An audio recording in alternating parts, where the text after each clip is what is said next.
Are you happy now? Today we are exactly day 14. Today is exactly day 14 and the indication here is lowering hairline.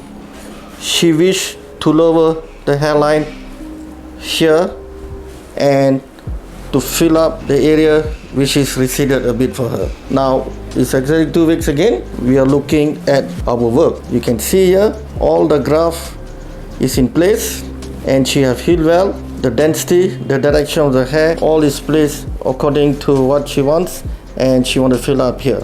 We are extremely happy to see that she have done a wonderful graft care that you can see today. All the graft that we planted are still there. Are you happy now? Today we are exactly day 14. Today is the 14th. I'm very happy with this hairline and I respect that to daughter very much.